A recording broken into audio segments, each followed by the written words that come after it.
को न जियायो जगत में, जगत में किसको किसको नहीं जिलाया। कौन? जीवन दायक दानी, जीवन को देने वाला दानी। कौन? मेघ। संसार में किसको किसको नहीं जिलाया? सबको जिलाया। ये जीवन देने वाला है, दानी है मेघ। जरा सोचिए, सबको जीवन देने वाला कि सब ऋणी है, लेकिन भयो कनौरो जाचक ही। ये मेघ कनौड़ो हो गया किसके? जाचक के। ये चातक के कनौड़े बन गए, ऋणिया बन गए। पयद प्रेम पहचानी, प्रेम को पहचान करके पयद माने मेघ, जाचक के कनौड़ो बन गया, कनौड़ो माने ऋणिया हो गया। ये प्रेम की बात है, जो सबको देने वाला है। वैसे ही भगवान जो सबको भरण पोषण करने वाले, सबको देने वाले हैं, वह परमात्मा, वह भगवान एक भक्त के अधीन हो जाते हैं। जाकी माया बस विरंच शिव, नाचत पार न पाए। और वे ब्रज की गोपियों के अधीन है। जिन बांधे सुर असुर नागनर प्रबल करम के डोरी, सोया विच्छिन्न ब्रह्म जसुमती बांधे। यशोदा जी बांध देती है। निगम नेत शिवंतन पावा, ताहि धरे जनी हटि धावा, पकड़ लेती है। तो जो भगवान सारे संसार को देने वाले, सारा संसार जिनका ऋणी है, वो भक्त के आगे बिल्कुल विवश हो जाते हैं और कहते, सुनो मैं तो तुम्हारे अधीन हूं। सो केवल भगतन हित लागी, परम कृपाल प्रणत अनुरागी। व्यापक एक ब्रह्म अविनाशी, सचेतन घन आनंद राशि। ऐसे जो परमात्मा है, ब्रह्म है, व्यापक विश्वरूप भगवान आते ही धरि दे चरित कृतनाना, सो केवल भक्तन हित लागे। केवल भक्तों के लिए। अहम भक्ता पराधीन। भक्त आता है तो कह देते कि मैं तो भक्त के अधीन हूं, मैं स्वतंत्र नहीं हूं, भक्त के अधीन हूं। महाराज आपको तो सब स्वतंत्र कहते हैं, आपके भक्त नारद जी तो कहते हैं परम स्वतंत्र न सिर पर को। तो भगवान कहते, नारद जी समय गुस्से में थे इसलिए ऐसा कह रहे थे। गुस्से में कहा हुआ वाक्य प्रमाणित नहीं होता है। वो नाराज थे, कह दिए कि परम स्वतंत्र न सिर पर को। पर जब वह ठीक हो जाते हैं, उनसे पूछिएगा, वो बताएंगे कि हम कितने भक्त के अधीन हैं। भक्त के ही बस में रहते हैं। तो ऐसे ही ये मेघ चातक के प्रेम के बस में हो गया, उसके ऋणिया हो गया। भगवान सब कुछ देने के बाद भी भगवान अपने भक्त के अधीन में हो जाते हैं। साधन सांसति सब सहत, सब ही सुखद फल लाहु। साधन सांसति सब सहत। साधना काल में सब कोई सांसति सहते हैं, पीड़ा सहते हैं। अब जो जैसी साधना कर रहे हैं, खेती कर रहे हैं, बेचारे न गर्मी देखते हैं, न बरसात देखते हैं, न ठंडी देखते हैं, खेत में डटे रहते हैं। विद्यार्थी जो विद्या अर्जन कर रहा है, ये उसकी साधना है। जो जिस क्षेत्र में कार्य कर रहा है, ये उसकी साधना है। तो उसमें सांसति तो सहना पड़ता है। करसा तज के परुषा बरसा हिम मारुत घाम, सदा सही के। अब कहेंगे बहुत गर्मी है, बहुत ठंडी है, तो नहीं चलेगा। साधन सांसति सब सहत। साधना काल में सांसति माने कष्ट सब कोई सहता है। और सब ही सुखद फल लाह। और जब फल मिलता है, सबको बड़ा अच्छा लगता है। उनसे पूछो तो कहेगा कितना मेहनत किए हैं हम जानते हैं बच्चा, तब जाकर के आज ये फल मिला है। दिन रात एक कर दिए तब फल मिला। ये नहीं खा के सोते रह गए, तो नहीं हुआ। दिन रात सक्रिय थे, तत्पर थे। लेकिन तुलसी चातक जलद की रीझ बूझी बुध काहू। गोस्वामी जी कहते चातक और जलद की जो रीझी बूझी है, जो रीझ है ये बूझ बुध काहू, कोई बुद्धिमान व्यक्ति समझ पाता है। क्योंकि चातक की साधना में सांसती उसको पीड़ित नहीं करती है, उनको प्रभावित नहीं करती है। क्योंकि मन तहां जहां रघुबर वै देही, बिनु मन तन दुख सुख सुधि के ही, वो तो पीऊ पीऊ पीऊ करता है। हाँ, ये उसकी साधना है। और ऐसा नहीं कि फल मिला तो बहुत खुश हो गए, सो नहीं। तापस तब फल पाई जिमें सुखी सिराने नेम, सो नहीं है। ये कोई बुद्धिमान समझ पाते हैं कि चातक और मेघ की रीझ अपने आप में अद्भुत है, अपूर्व है। चातक मेघ पर इतना रीझा रहता है कि कष्ट सहने पर भी उससे प्रेम बढ़ाता ही जाता है। मेघ की ऐसी बूझ है, ऐसी बुद्धि है कि वह दाता होकर भी ऋणी बन के रहता है।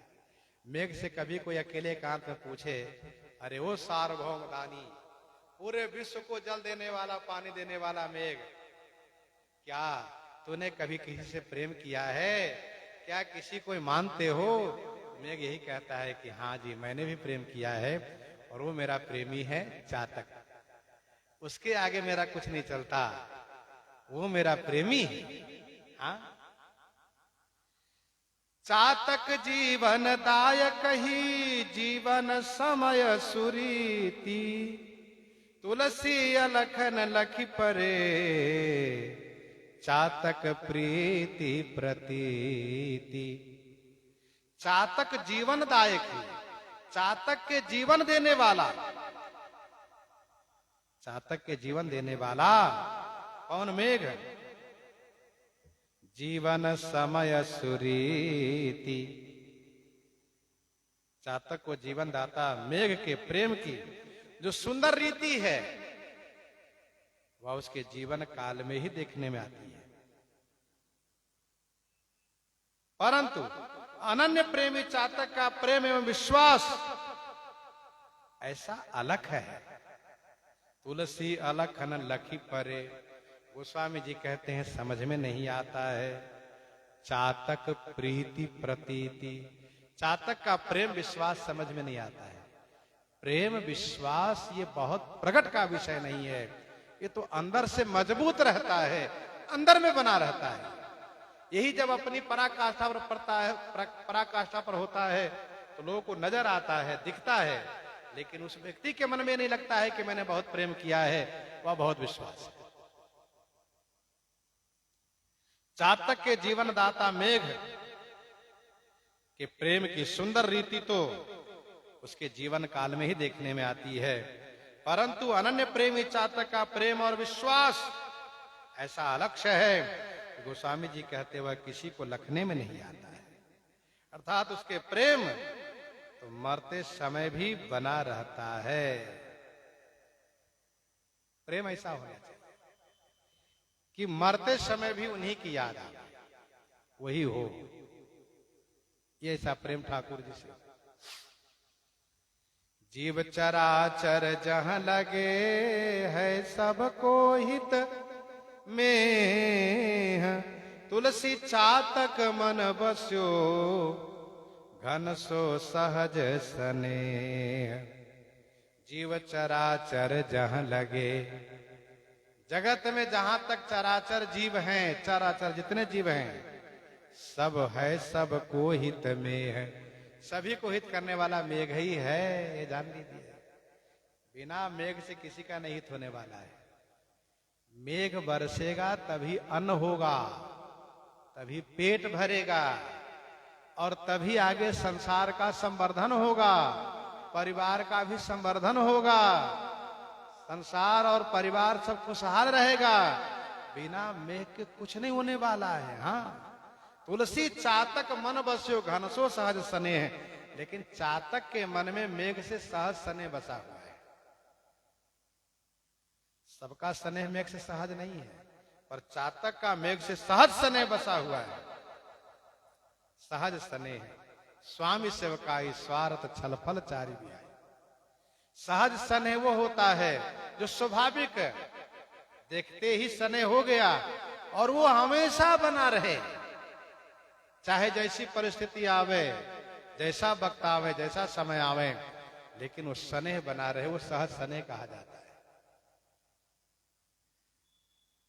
जो कारण से स्नेह बनता है वो कारण पाकर समाप्त भी हो जाता है, लेकिन स्नेह सहज, ये चातक के मन में मैं के प्रति सहज स्नेह। गोस्वामी जी कहते हैं ठाकुर जी से मेरा सहज स्नेह होना चाहिए। राम कबहु प्रिय लागी है जैसे नीर मीन को, सुख जीवन जो जीव को, मन जो फनि को, हित जो धन लोभ लीन को, जो सुभाए प्रिय लागती नागरी नगर नबीन को। राम कबहु प्रिय लागी हैं जैसे नीर मीन को, जैसे मछली को जल सहज प्रिय है, प्राणियों को सुख जीवन सहज प्रिय है, सुख जीवन जो जीव को, लोभी को धन प्रिय है, और जो सुभाए प्रिय लागती। गोस्वामी जी ने मानस जी में लिखा काम ही नारी प्यारी जी में लोभ ही प्रिय जीविता, सहज प्रिय हो।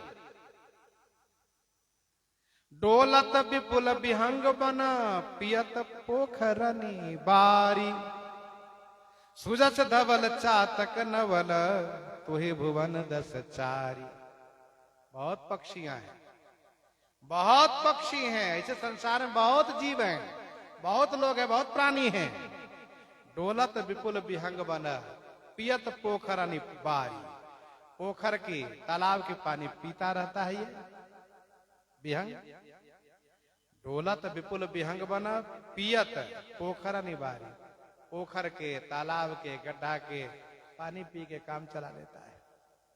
लेकिन यह है चातक जो पोखरी की बात तो जाने दीजिए, नदी के जल तक नहीं पीता, सागर के जल को नहीं छूता।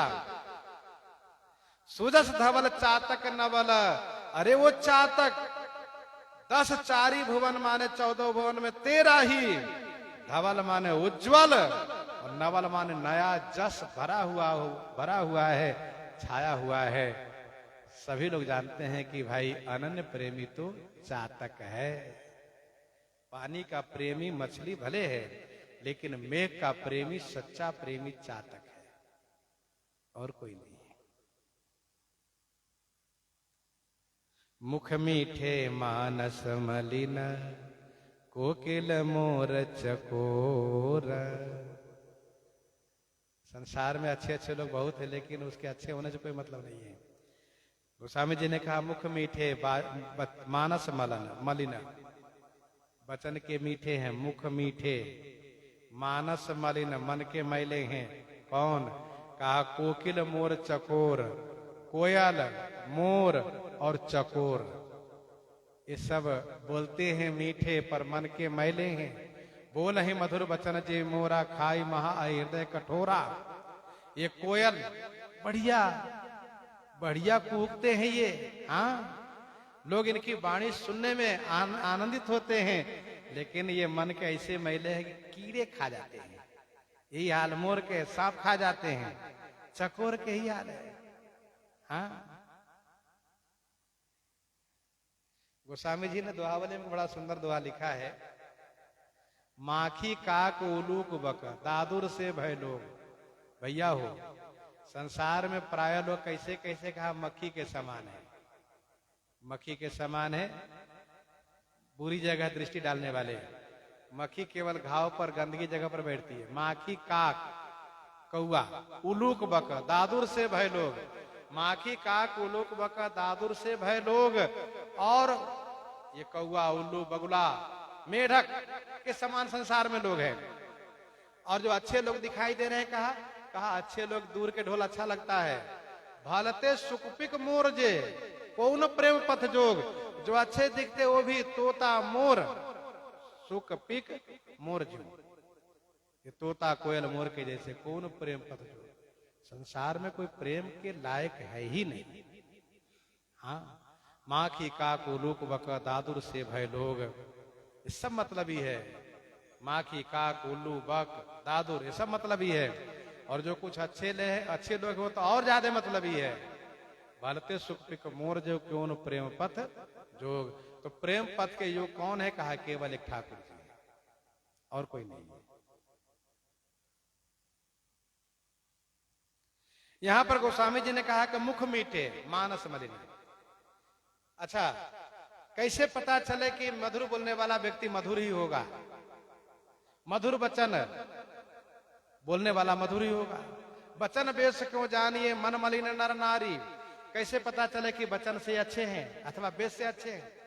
बहुत बढ़िया वेश बनाए हुए, बहुत बढ़िया बोल लेते हैं, लेकिन गोस्वामी जी ने कहा यह काम तो वो लोग भी किए हैं। सूपनखा, मृग पूतना, दसमुख प्रमुख विचारी। रावण बढ़िया बाबा जी बन लिया।